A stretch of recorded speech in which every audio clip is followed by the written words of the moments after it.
On va passer en revue certaines crypto-monnaies ayant été abordées en début de mois, dont le Shiba Inu, le DAIDEX, le AAV, le NIR Protocol et j'en passe. Et par la même occasion, voir si elles eurent à prendre de la valeur durant toute cette période du mois d'octobre. Et par la même occasion, enfin, voir si elles auraient encore de par les configurations techniques la possibilité de prendre de la valeur, ce qui potentiellement nous permettrait encore de prolonger notre prise de profit sur un court moyen long terme. Alors c'est tout de suite dans la vidéo.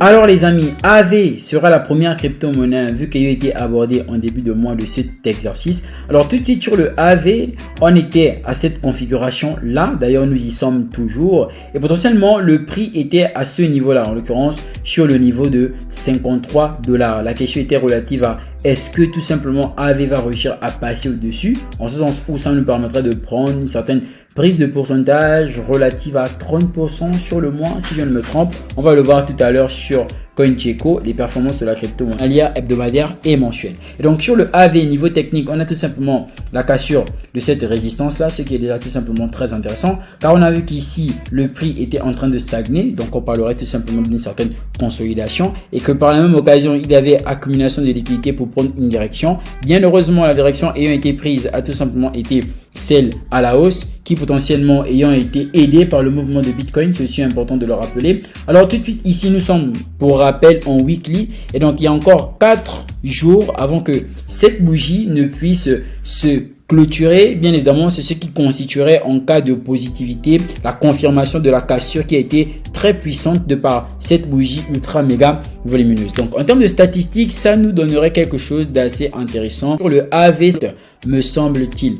Comme vous pouvez le remarquer, déjà là, depuis le niveau technique, ça sous-entend que l'on aurait quitté la barre de 50 $ à 83 $. Ce qui sous-entend ici, de par le tableau des statistiques, que en 1 heure, nous sommes à 0,6%, en 24 heures, moins 0,7%, en 7 jours, 34%, 34,7%, ce qui est déjà très intéressant. En 2 semaines, en l'occurrence 14 jours, 31,7% et en 30 jours, 34,8%. Donc ça sous-entend que sur le AAV, on a eu pas mal de belles performances durant ce mois d'octobre. Tout simplement intéressant. En termes de possibilités, en ce qui concerne une certaine continuation haussière, oui, pourquoi pas, en ce sens où disais-je tantôt que tout va s'approcher tout simplement au niveau de la confirmation de par cette bougie qui est là. Et donc ça sous-entend que une fois ceci est confirmé et que l'on retourne à la hausse, donc on aura pratiquement tout ce niveau-là pour objectif théorique, ce qui nous donnerait un AAV qui aurait la possibilité de retourner dans la barre des 100 $.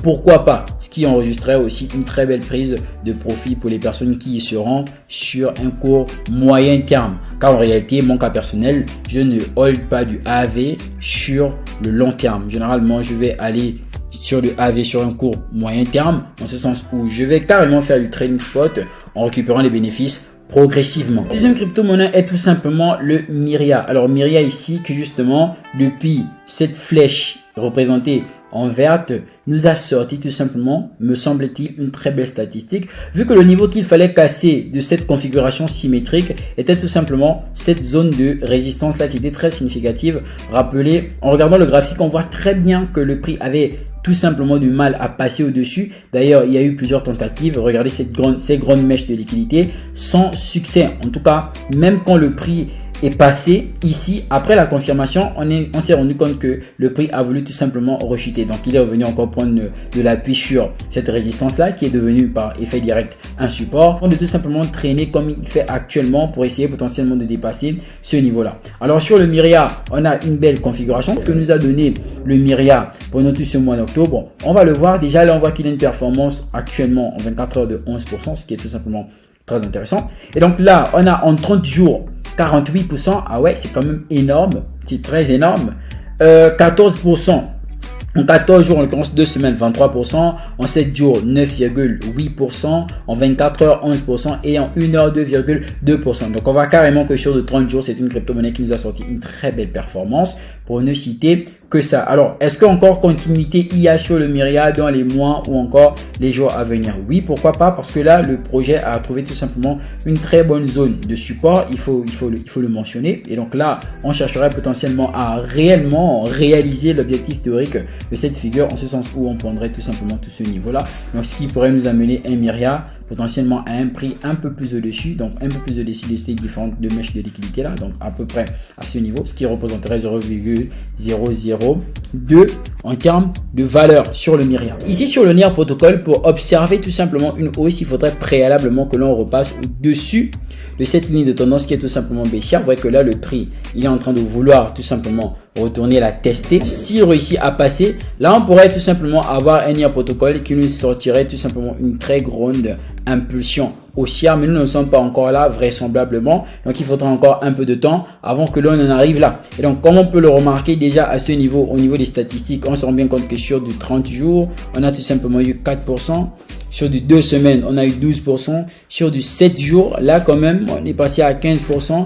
Et actuellement, c'est pas trop ça, plus que en 24 heures, c'est moins 0,0%. Et en 1 heure, 0,7%. Donc sur le NIR protocole, il va encore falloir potentiellement attendre. Bon niveau, à ce niveau-là, c'est un niveau qu'il faudrait passer. Donc ça sous-entend que lorsqu'on quitte ici, lorsqu'on casse cette ligne de tendance, il faudrait passer au moins ce niveau-là, impact là, pour pouvoir engendrer tout simplement une hausse. Donc ça reste encore à surveiller. Les amis, parlons à présent de protocoles décentralisés qui permettent de faire le trading, qui n'est rien d'autre que DAIDEX. Alors, sur le DAIDEX, un peu comme sur le XRP, on avait une configuration symétrique, en ce sens où on avait ce triangle symétrique là, qui justement était en accumulation, d'accord, qui justement le prix était, on était dans une sorte d'accumulation, en tout cas en ce qui concerne le DAIDEX, pour pouvoir prendre une direction.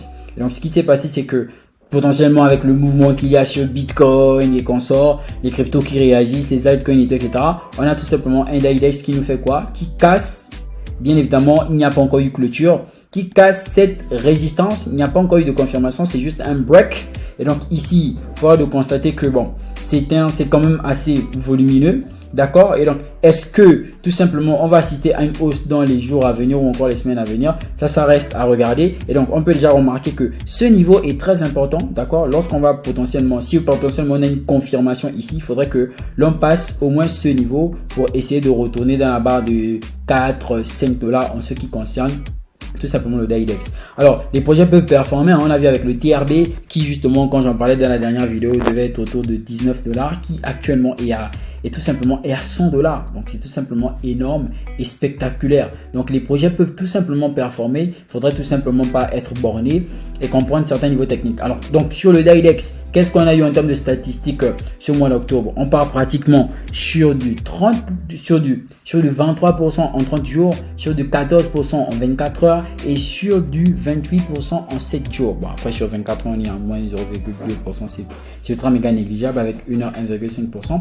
Donc, on va quand même dire que sur le DAIDEX aussi, on a eu quand même une belle prise de pourcentage. En tout cas, c'était positif. Alors, la team, sur du Ocean Protocol. Du Ocean Protocol qui monte tout simplement. Ensuite, qu'attend? On a cette configuration là qui est très intéressante. Donc là déjà nous sommes en tendance qui est haussière, d'accord? C'est une tendance qui est haussière. Et donc qu'est-ce qui se passe? On a ce niveau qui est très significatif qu'il faut absolument passer. On va se rendre compte que le prix fait une sorte de retracement. Alors ici moi j'avais préconisé premièrement une sorte de drapeau descendant qui potentiellement est une figure de continuation de tendance haussière.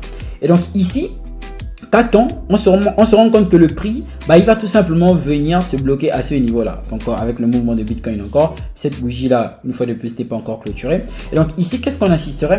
On assisterait tout simplement à ce niveau très intéressant où le prix, où les acheteurs viendraient défendre ce niveau pour potentiellement essayer de repasser au niveau de cette résistance. Alors, si justement, on passe au niveau de la résistance qui est là, ça sous-entendrait qu'on aurait un objectif théorique à presque 1 dollar, d'accord? À presque 1 dollar, en tout cas 0,89, 1 dollar. Donc c'est ce qui serait tout simplement très très intéressant. Alors pour moi, je pense que sur le long terme, ça restera surveillé car on pourrait quand même engendrer une très belle prise de pourcentage sur un court, moyen, long terme. Regardez par exemple ici en 30 jours, on a une performance de 4%. En 14 jours, en 2 semaines, on a une performance de 18%.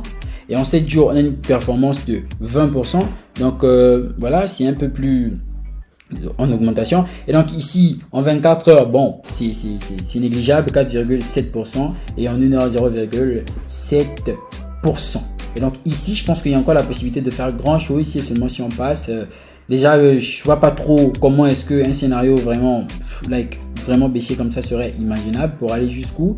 Je sais pas, donc je prédis pas vraiment que ça se passe comme ça. Moi, je vois plutôt un mouvement qui justement sera haussier au moins minimum au venir ici au début de cette duration qui est tout simplement baissière.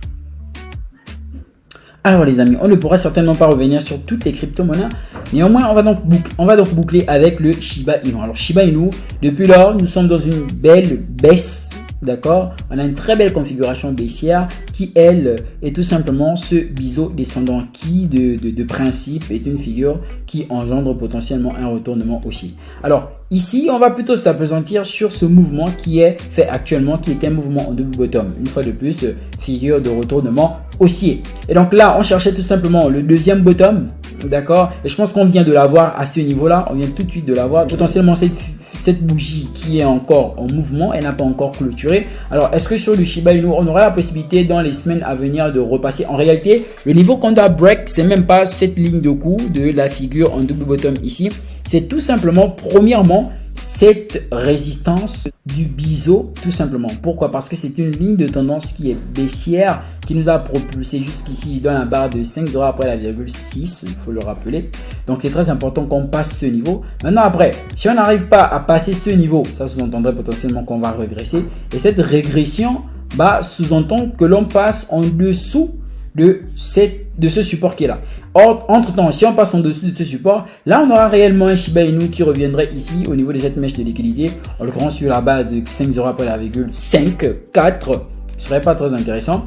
Et donc ici, ça manque vraiment de force, en tout cas me semble-t-il, ça manque vraiment de force, même en accumulation. C'est pas trop ça au niveau accumulation. Est-ce que dans les jours à venir ou encore les semaines à venir, on aura ce mouvement?